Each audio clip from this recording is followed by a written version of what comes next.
Academy में मैं राजा गौतम। मैं आपको आज बायोलॉजी का फर्स्ट पार्ट पढ़ाने वाला हूँ। फाउंडेशन बैच है। बायोलॉजी का पूरा कोर्स आपके लिए करवा के दूंगा बिल्कुल फ्री में। इसका कोई पेड कोर्स नहीं है और ना ही कोई चार्ज है। तो चलते हैं दोस्तों। जीव विज्ञान के जनक अरस्तु के लिए कहा जाता है। जीव विज्ञान के जनक अरस्तु के लिए कहा जाता है। जीव विज्ञान को दो भागों में बांटा गया है। जीव विज्ञान को दो भागों में बांटा गया है, जूलॉजी और बॉटनी। जूलॉजी और बॉटनी।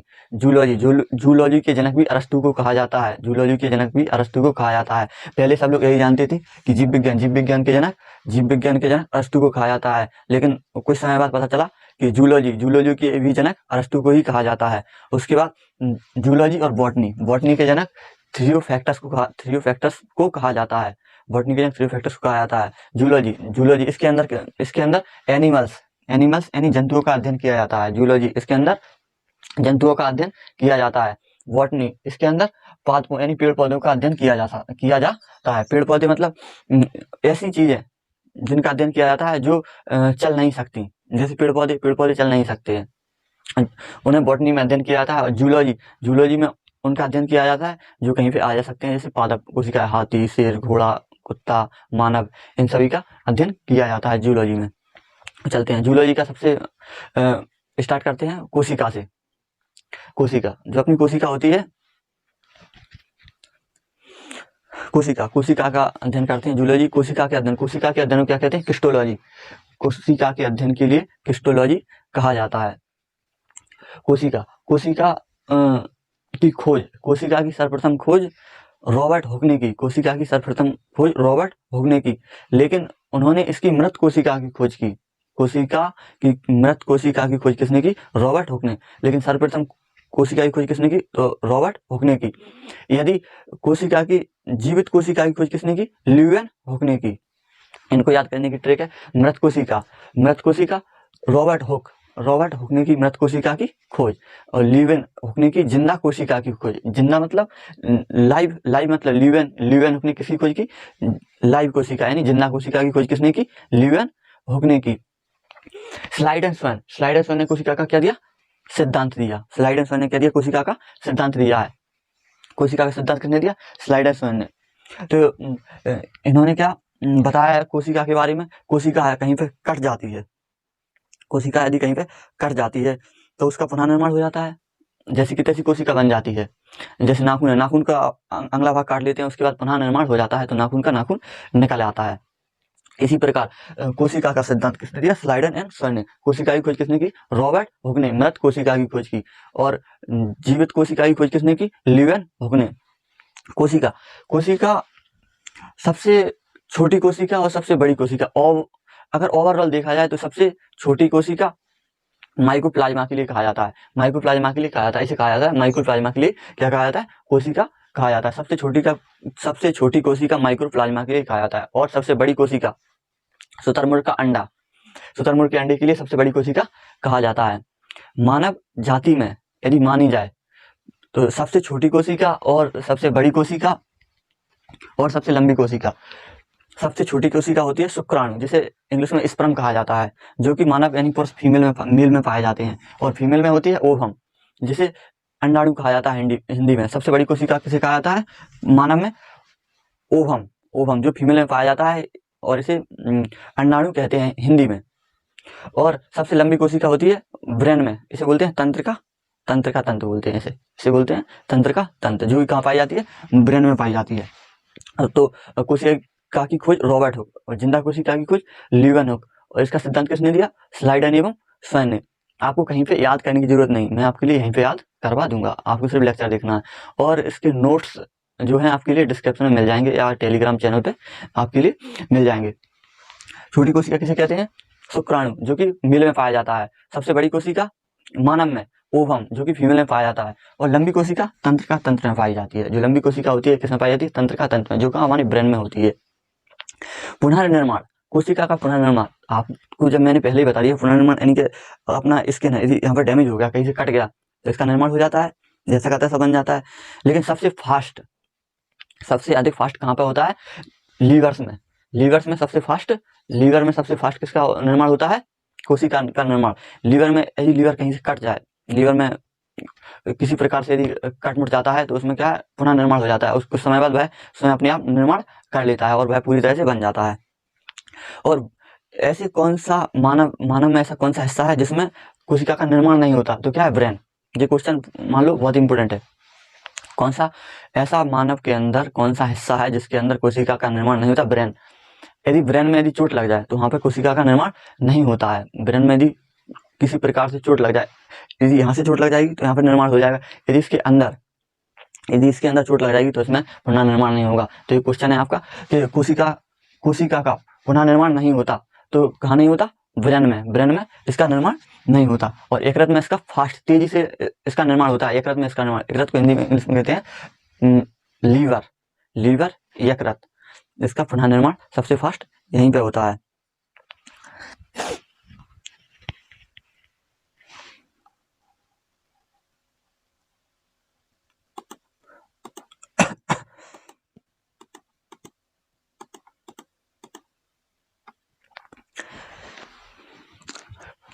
हाँ, तो सबसे तेज निर्माण कहाँ होता है? लीवर में। अब चलते हैं ना कोशिका की ओर।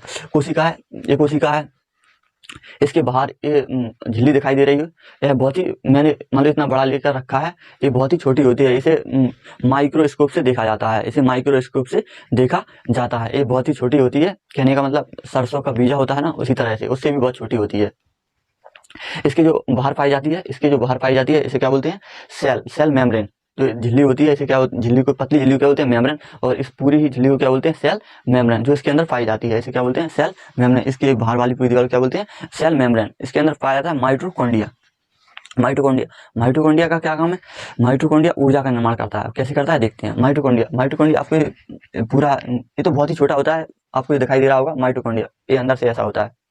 माइटोकॉन्ड्रिया होता है ना, माइटोकॉन्ड्रिया को फुलाने के लिए इसमें क्या, पिलर, इसमें क्या पाया जाता है? इसमें फुलाने के लिए पिलर पाया जाता है, जिसे अपन क्रिस्टी बोलते हैं। इसे ये माइटोकॉन्ड्रिया के अंदर दिख रहा होगा, इसे क्या बोलते हैं? क्रिस्टी बोलते हैं। माइटोकॉन्ड्रिया के जो अंदर होता है उसे क्या बोलते हैं? क्रिस्टी। इसके अंदर चलती है क्रेब्स चक्र। क्या चलती है? क्रेब्स चक्र। खाना वगैरह खाया अपन ने, खाना पीना खाने के बाद पूरा किसके पास जाता है? माइटोकॉन्ड्रिया के पास जाता है। माइटोकॉन्ड्रिया किसमें होता है? माइटोकॉन्ड्रिया में। इसके बाद क्रेब्स चक्र चल के इसको किसमें निर्माण कर देती है? 38 एटीपी में इसका क्या निर्माण कर देती है? 38 एटीपी से बनता है एक ग्लूकोज। कितना बनता है?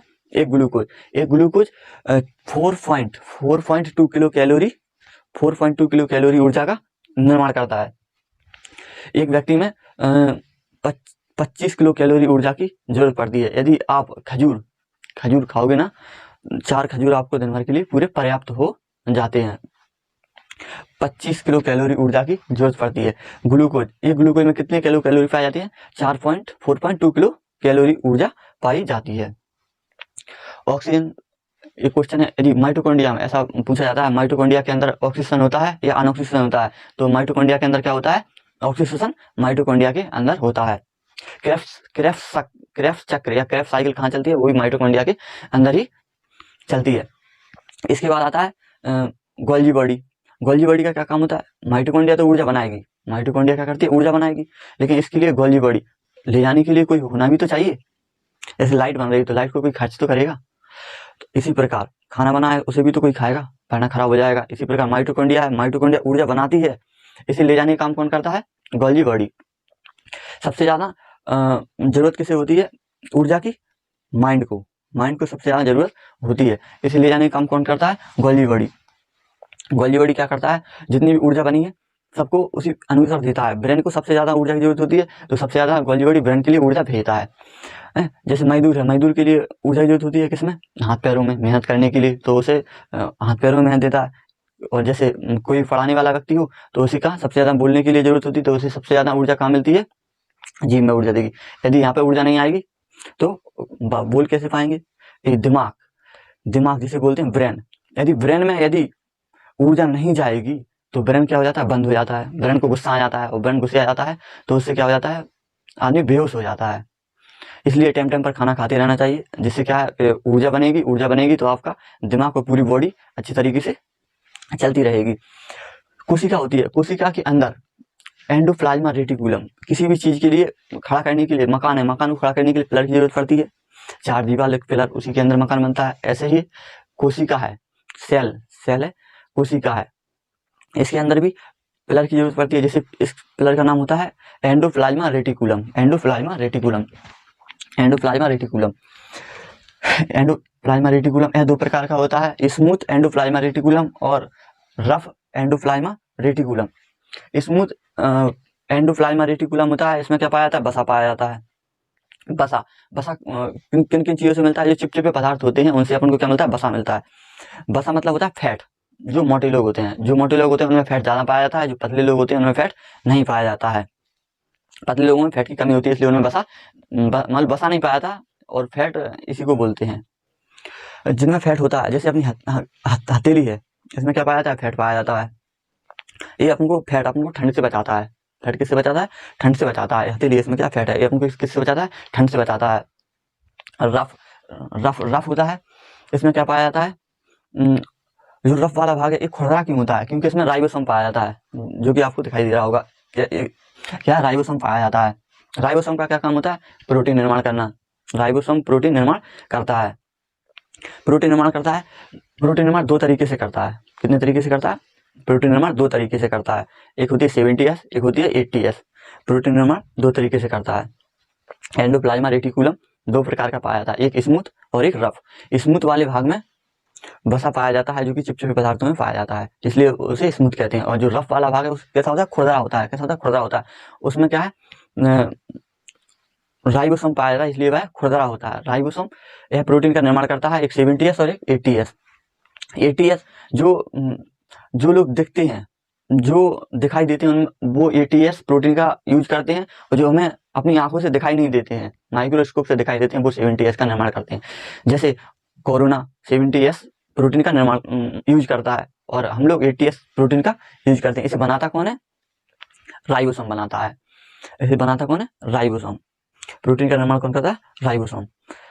उसके बाद चलते हैं,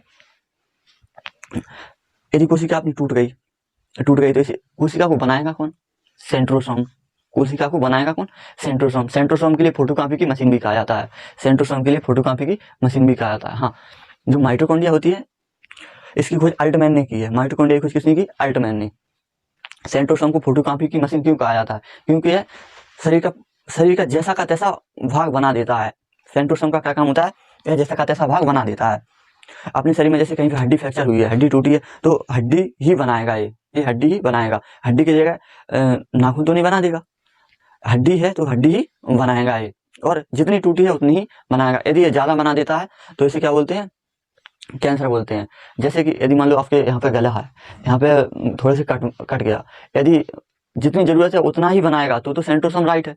यदि इसको और ज्यादा बना दिया, यदि उसने इसकी ज्यादा फोटोकॉपी कर दी, तो इसका मतलब उसे कैंसर हो जाएगा। ज्यादा हो जाएगा तो यहाँ पे सांस वास नहीं ले पाएंगे, तो उससे आदमी मर जाता है। इसी प्रकार यदि जीभ है, जीभ में यदि थोड़ी बहुत कट गया, तो इसका सेंट्रोसोम क्या करेगा, इसकी मरम्मत करेगा, फोटोकॉपी करेगा। यदि इसने ज्यादा फोटोकॉपी कर दी तो क्या हो जाएगा, जीभ फूल जाएगी, और अंदर खाना भी नहीं जा पाएगा, और सांस भी नहीं जा पाएगी, तो इससे आदमी मर जाएगा। इसे क्या बोलते हैं, कैंसर। तो सेंट्रोसोम यानी फोटोकॉपी की मशीन खराब हो जाना, या फोटोकॉपी की मशीन या सेंट्रोसोम का पगला जाना, किसका निर्माण करता है, कैंसर। एक बहुत खतरनाक बीमारी है। कैंसर किसी से फैलती नहीं है। कैंसर किसी से फैलती नहीं है। कैंसर का काम क्या है, किसी से फैलती नहीं है। आज इतना ही, फिर देखते हैं कल नेक्स्ट क्लास में।